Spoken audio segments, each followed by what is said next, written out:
Hello and welcome to Biogas TV Season 3, Episode 2. This is the world's #1 live streaming biogas industry TV show. I'm Paul Green and I lead an R&G advisory business. This season, we're featuring nominees for the Giants of Biogas Awards. The Giants are those who have truly moved the needle in the biogas industry. Previous episodes are up on biogas.tv and on YouTube. Nominations are open this month and the awards are given at the Detroit conference in May. We're excited coming up in March and April for future nominees will be on here with us, like Brian Paganini, Jim Potter, Brian Sievers, Lauren Toretta. So greetings to my co-host, Alex McFarland with R&G Connect. We've got our friend Drew Puchot, who leads us in the offtake roundup at the end of the show. For today's Giants nominee, we feature Bernie Sheff with the ABC and Burns and McDonnell. Bernie's career spans over 30 years in the biogas industry, where he served in key technical leadership roles with the likes of Energia, Montrose, Burns and Mac, and others. He's now in his, count them, 7th term as chair of the ABC. I can't even fit all those on one hand. 7. The premier biogas industry trade organization, where he's led the organization to now being a multi-million-dollar organization of well over 400 members. Today's episode is sponsored by POC. POC is the inventor of the biocyclone, which is a great system for keeping sand out of digesters. The biocyclone runs a bit like a hydrocyclone, but better. DM me if you'd like to check it out, where you have sand accumulation issues on biogas projects. So Bernie, my dear friend, welcome to the show. Thank you, Paul. Thank you. This is quite an honor, and I know you. You tried to be as humble as you could, but when you're telling me 150 people are signing up to sit in, this is the real deal, my friend. You've done a great thing here. Thanks. We're having fun at this stage of my career. I joke with people, it's all about joy. I'm doing nothing that isn't fun. So alas, here we are. Yeah. You completely took me off my feed there, because I was going down one path, and I am having right now. This is the greatest part of my career. I don't know. I can't look back at any time with more joy than what I have right now. I'm working for part-time for Burns and McDonnell. They've allowed me to do some. They allow me to do a number of things, and they give me this bully pulpit to work from, and it's been wonderful. And I get to work with my son, Ben, every day. We're on the phone talking about things, and, I see him more and more. I see him becoming, that a voice. And then because part-time with Burns and Mac wasn't enough, we opened another company called Bernie Sheff PE, which we're doing a lot of really neat consulting stuff, working on projects, and my son James and I work on that project to work on those things together. So between that and what the ABC does for someone who supposedly retired, I've never been happier in my career. I've never had more fun, and it's amazing because it's all based on all of those lessons and all those things I've seen. But it's not just seeing them, and it's not just at times getting a giggle out of them, because you can get a giggle out of some of it. On the other hand, it was taking every one of those things, good, bad, otherwise, and stiffing it back in the corner and saying, I'm going to use this to learn going forward. My first digester, and Paul knows this, I'm sure he can quote it for me. But my first 1291, the day that James, my son, who's listening in the back of the office, in his office here in our office on Main Street in Eaton Rapids, the day he was born, we started filling it. 12/12/91. Did everything wrong you could imagine in starting up a digester right in the beginning of the teeth of the Michigan winter, that 25 miles off Lake Michigan, sitting on a hill. So they didn't even put it in a hollow or something like that. No, we put it up on a hill. So the wind blowing off Lake Michigan brought in every bit of lake effect snow and all those things, and froze the cover and all of the crazy stuff. But we We got through, and that site was not a good place when I first got there. We were the only, it was the only place north of southern Indiana, Hinckley, Indiana, where carrion buzzards would winter over because there was beef processing going on, and there was things going on the ground out there that shouldn't have, that the carrion buzzards were coming up and living up there and could live winter through on. We Paul, and I've told this story in operator school, but it was they had taken one of the lagoons, and then it just had gone anaerobic, and it had fat on top of it. When the bubbles of fat would break, we were out there with the DNR, Department of Natural Resources representative, and I've never gotten over this. I felt so sorry for this woman. She's out trying to work with us to fix this situation that we know were a problem. And I was brought in as a consultant on it, and we're trying to work through things.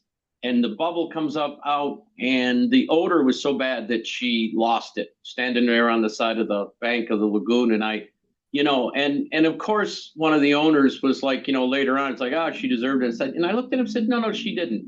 She didn't come to work today and deserve that. And so that's been something that always stuck with me. The other thing that about Merco, Murray Beef Company, our Murray Packaging, which became Merco, which became JBS, and now it's a tremendous, pristine facility there in Plainwell, Michigan, is when you know you're a problem, you need to do something about it. And Merco had become a problem. People couldn't go out. I went to the meetings and sat and listened to people scream about, we can't go in our backyards in the summer because, we're in the downwind. They had actually had where the wind changed one time, and they had the football game. They had to stop the football game because the odor was so bad coming off the lagoons out there. So, I learned something really, really special doing that project. When you become a problem, and especially odor, and odor in our industry go hand in hand, right? It's the reason various projects have been shut down. Various control industries have been, groups have been shut down because of it, is odor. When you become a problem, you can't tell people they don't smell it. When you become a problem, now is the time to go do something, right? And to engage and to tell those people we're a problem and we're working on it and we're solving it. And you know what? When you did that, they worked with you. We had to clean out that lagoon, the offending lagoon, the one that took out the woman from the DNR. And so what we did is we pulled everybody downwind. Prevailing wind in that part of Michigan comes out of the southwest and off the lake. And we said, please, if you got an outdoor wedding, you got this, you got that. If you have anything planned, tell us, because we're going to try and do this clean out over a weekend. And then we lined it up with it, and we put people on a bus with a couple coolers of adult beverages and sent them down to see the Detroit Tigers on a Saturday when we went in with guns ablazing to get the top off get that fat out of there and get that thing pumped down, and fix the problem over that weekend. So we made a big impact, and from there we could go forward. But the lessons learned there were amazing. The other thing that it was in the food waste industry, in the food processing industry, is some of the stuff that I learned. We were doing a project in North Carolina, in Charlotte, and we had come in to take over with basically a project that had stopped, and the company building it had gone under, and we were asked to come in and take it over. And it had one of the, I'll never get over it. The trucks would end dump, and then there were these augers that fed sideways into a lift station that would lift everything up and then send it horizontally across the top. But there was no stop. It was just, they assumed the stuff would come over and then fall onto another and then go over to some food waste separators. Well, we would have 6 foot, it was the most rotten, it was a horrible smell you've ever, is rotten 6 foot long chicken bologna. And it would come flying off the top of these things. And sincerely, if you had to go into that building with a hard hat on, because if you didn't, I mean, these things would come off the top of there and certainly inconvenience passersby. Um, and the same system was put in up in Rhode Island. And even it was funnier there. This one was actually funny because these things didn't hurt as bad as what the chicken bologna, because a chicken bologna 6 foot long, right, and 8 inches diameter is pretty heavy. But cranberries. So the cranberries would get on the top conveyor and would shoot off. So as you'd open the side door to come in, you'd hear the cranberries hitting on the inside of the door. And there was, for months afterwards, you'd find dried up cranberries on the floor. So it was, I have to say, fixing those machines, and it was an early design of that machine that had some issues, and having to go into that container, having to go into that machine. And I always said I always go first. I don't send anybody into something I wouldn't do. And so we had to fix this thing. And so I got in there with a mechanic, and I'm pulling on the pry bar, and we're getting this thing out. And I was coated with this rotten chicken bologna. But you know what? I learned a lot. I learned a lot in how I would convey food waste going forward. And I'd never do something like that ever. So, I mean, getting yelled at by a crowd, getting covered with rotten bologna, getting shot with cranberries, all of that was great. And first of all, in making you humble.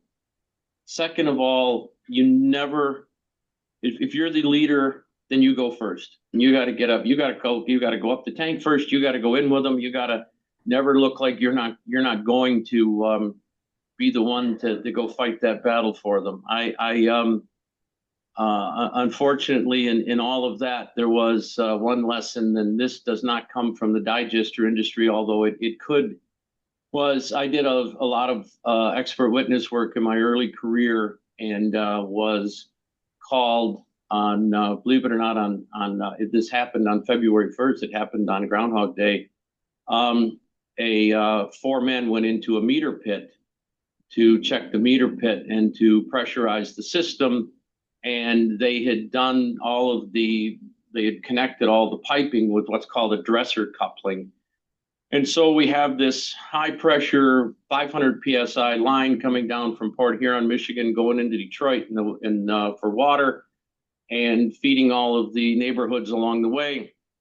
The dresser couplings had never been supported across, and they started filling this vault underground about the size of my office here. The pipe wasn't held down. It began spinning, and it was 4 men. 4 men lost their lives and didn't come home. And so I was expert witness for the township in that situation, and what a harrowing experience, but also tremendous learning from that. And so now you know why on ABC why we push so hard on confined space entry, because those 4 men went into a confined space and didn't come home, and we had 6 folks last fall do the same thing. Yeah. So it's a serious business we're in, but it's a very unserious business as too. Next time we've all got our closet full of 2 sets of clothes, right? We've got our blazers and we've got our field clothes, right? We got the jeans, we got the boots where we're dealing with biosolids and manure and food scraps. And so quite the hybrid of serious and unserious that we get involved with. There is nothing in this world more important with designing something, building it, and then being out there to start it up, to operate it, and to realize what you did wrong. And many times it's a quick plumbing fix, it's this or that. Other times it's like, okay, we got a problem here, right? We got a problem. Fair Oaks was a fantastic example, right? We built gas upgrader when I was at Energia. We put that gas upgrader in, and everything was, we were all going. We'd spent 6 months in design and evaluating how many meeting after meeting to make sure we get everything all going. And unbeknownst to us, right at the time that we're trying to start up the gas upgraders, the farm had changed dairymen. And Mark Storman and I have given an actual course on this about how to screw up a digester. They they changed the dairyman, the herdsman changed, and the herdsman got a great deal on new sand. It was a light quartz sand. And I know you're going to say, well, Bernie, all soil, all everything has a 2.65 specific gravity of sand. Bernie, be quiet. No. This was a light quartz, light blonde sand that walked right through the sand separation system and found its home in the digester. So we're going along, everything's working. The next thing we know, we got no gas, we got no storage, everything's starting to go sideways, and we find out that the digesters are full of sand. And so everything had to come to a stop. The other thing that we learned there, probably beyond the fact that what can happen upstream of you, was the lesson learned there was never, ever put a gas upgrader in where you don't have storage, because that type of digester has no storage. So the system was constantly early on searching, because it would pull too hard and then it would build up. And so now, I always, any system you've seen I've designed always connects the covered lagoon in, because then I got storage.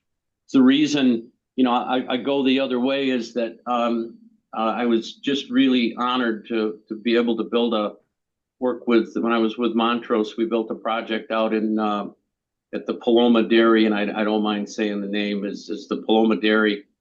It is Paul, and Paul, you were part of it, Paul, the flare hasn't come on since 2021. They burned the flare in order to make sure it worked. It's never come on, because we've got the headspace we've got the covered lagoons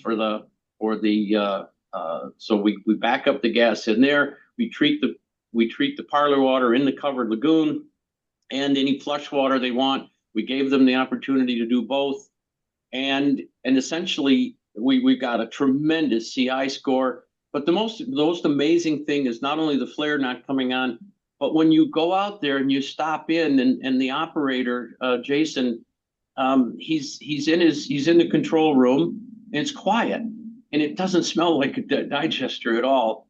And you go outside, and there's one guy doing maintenance, and the gravel's raked. It's the cleanest, most beautiful facility you've ever seen. But it's all about not only, putting a good process together, which, was blessed there, but number two, is having good operators, and they've gone to the operator training school.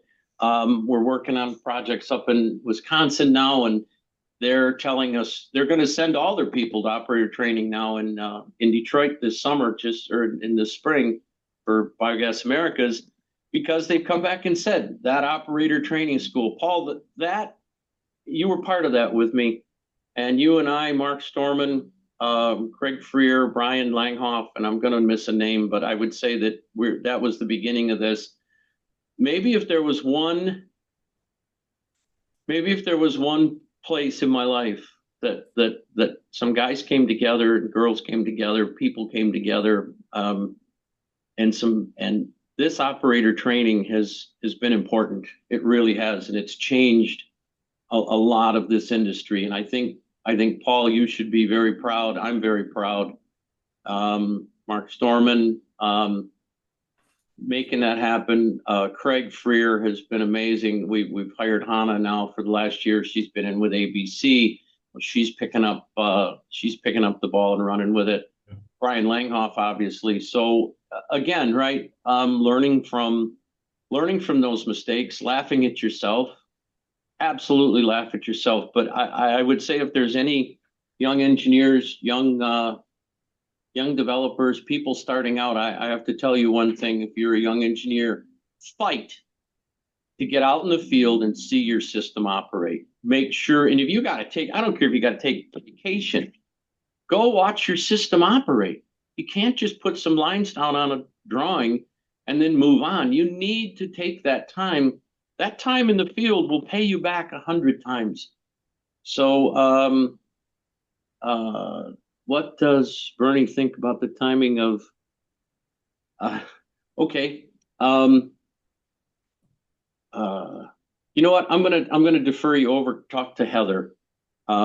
I think she would. I wasn't ready to answer questions. Unfortunately, I can tell you I'm going to fly in next week, so I hope you come for that. I think that we've worked very hard. We wouldn't have the 45Z if it wasn't for several people. One of them being Brian Sievers. I want you to all remember that when the voting occurs, Brian Sievers was very, very instrumental. He was the guy that was there when in Grassley's office there late in the evening trying to make sure that they kept this in. So, and Heather and all of her tremendous work in getting the 45Z and the AJW team. What do I think on the timing of it? I wish it would have come out sooner. I just got to keep it going. But join the ABC policy call and the tax group call, and you can hear more about it. Yeah, I don't Right, think brother. anyone has a crystal ball on that one, Bernie. You know, Set 2 and 45Z have both been delayed more than anyone wanted, and the reality is that we could still see a complete 180 in the next, what, 20 days or so on Set 2, and in the next 90 to 120 days or so on 45Z at best. You know, that could get even further delayed. But yeah, it's again, nobody has a crystal ball there. Yep. All right. We'll keep it moving. So thank you, Bernie, for your leadership, for congratulations on your seventh term as chair, and for the sustained, steady growth of the ABC and keeping the ship running smoothly. So congrats on a fantastic career. Thank you, my friend. It's you know what it's mostly about? It's about holding the rudder still, tacking into the wind, always holding that rudder true. Don't let go. Don't make big changes at once. You keep your eyes forward, and I think that good things always happen. Good. All right, brother. Well, good to see you. And we're going to jump over to Drew Puchot to talk about our offtake roundup. So, Drew, you got anything for us today? Yeah, we have a few things, and I will say, in terms of the Set 2 question, there is at least a decent target of seeing finalization on that by the end of the month. That's what, with the EPA's updated information to the White House and their proposals that they've placed, it seems like we're on the right timeline for that. But the White House certainly has a lot in their hands right now, don't they? So, and again, no crystal ball there. A few different instances where we could see a bullish market over the next 2 years, a couple of instances where we could see a bearish market, depending on how some of those reallocations get set. And with the way 45Z is written right now, it's certainly a positive outlook, but it still creates a lot of uncertainty in the market. And so we do at least have some positive news in the offtake side, where there are some term buyers coming into the space, and as well as some spot interest. And it seems like we're hearing that all of California, well, it feels like at least, is short on RNG, low CI RNG. And so we have a few different dispensing organizations that have reached out to us looking for low CI RNG. It's becoming more and more of a question of where is food waste going to fill in the gaps on this sometimes, and I think there's an opportunity growing for that feedstock. However, 10-year landfill gas offtake has seen a slight uptick in price towards the beginning of the year. I was telling Paul somewhat privately that we had seen prices as low as $14 per MMBTU, 14 and a quarter. Seems like we've kind of bumped up into the $15 handle range, somewhere between 15 and a quarter, 15.50. Obviously, no two stories are the same. It's always going to be a different story for different landfills and different buyers out there, depending on their creditworthiness and experience. But certainly, please reach out, because we do have an interest in connecting with more landfill supply, especially if you have an ISCC certification, and food waste developers. We want to hear more from you guys. Definitely hearing that there is a play in the market where I think Bernie's stories are extremely intriguing to me. I don't have an engineering background. I don't usually get involved in that portion of the industry, but I still find it wildly fascinating to hear some of these stories of where things went wrong, where things got improved on, and where our industry has come in the last so many years. And we try and keep striving forward to find ways to cut costs effectively without sacrificing or without leaving ourselves open to mistakes and some of the events that Bernie mentioned. So that in mind, there are some interests out there for 5 to 10 year term offtakes on both food waste and low CI RNG that could be used to fill some of these California sinks.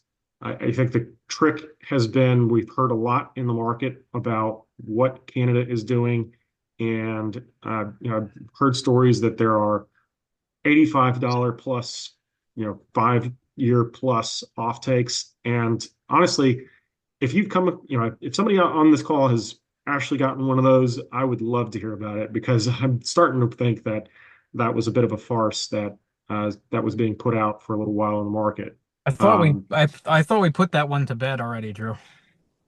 I thought so too, but I just wanted to put it out there on this today's show, because I'm almost ready to start putting my money where my mouth is and calling people out if I have to, because if somebody has maybe a redacted example that they can share with me to prove me that exists out there, I'd be interested. I kind of heard a few more people squeaking about that recently, and the reality is the best we've seen in terms of a floor price for any market right now has been right around $40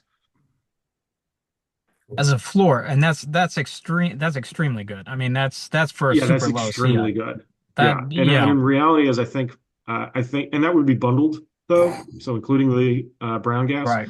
I think the true price right now for 5 year low CI RNG that could be available in both Canada and California is closer to 35. Yeah. Okay. Without a floor. Right. Yeah. Alex, you want to close us out? You finding any action up in north of the border, up in Canada?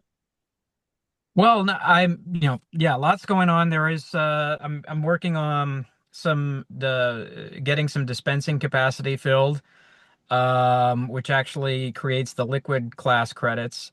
And, so that's going going well.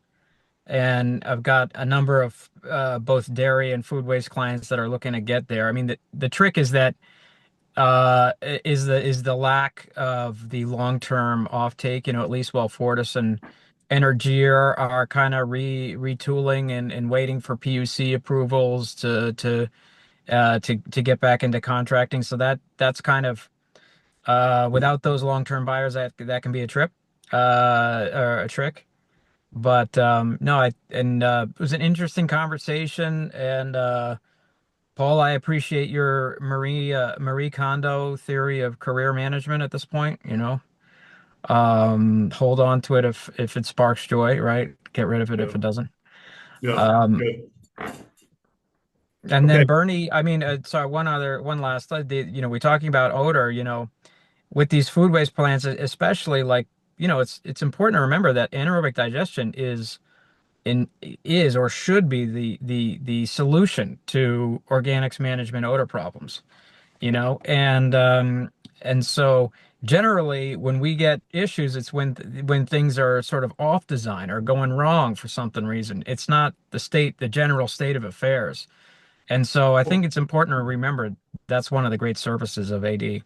Last week, we had a wonderful participant that's running the Chicago project, a good odor story. Next week, we have Brian Paganini from Quantum Organics near Hartford, Connecticut, a great low odor story. So people are running urban digesters that don't get a lot of neighborhood complaints. So Bernie, you got the last word this week. What you got? Yeah, Alex, real quick, you just brought up something that hit my heart. When we were teaching operator school, and a person who had grown up in Plainwell, Michigan, came up and said, "You're the guy. You put that digester in, and it made it so I can play outside as a little kid." Never going to forget that. It's what the digester did. Last, please, everybody on here, come fishing with me in Detroit on the Sunday before Biogas Americas. We've set up a catch and cook. walleyes in May on Lake St. Clair. It's best in the world. Come out, come fishing with me, and then we're going to have a big cook at Sinbad's right on Woodward there, just in the city of Detroit since 1940. A heck of a day planned. Join me. Good stuff. Thank May you, everyone. is all about Detroit, baby. So thanks everybody for joining. Appreciate you taking your time with us here in Biogas TV, and we will talk to you next Monday.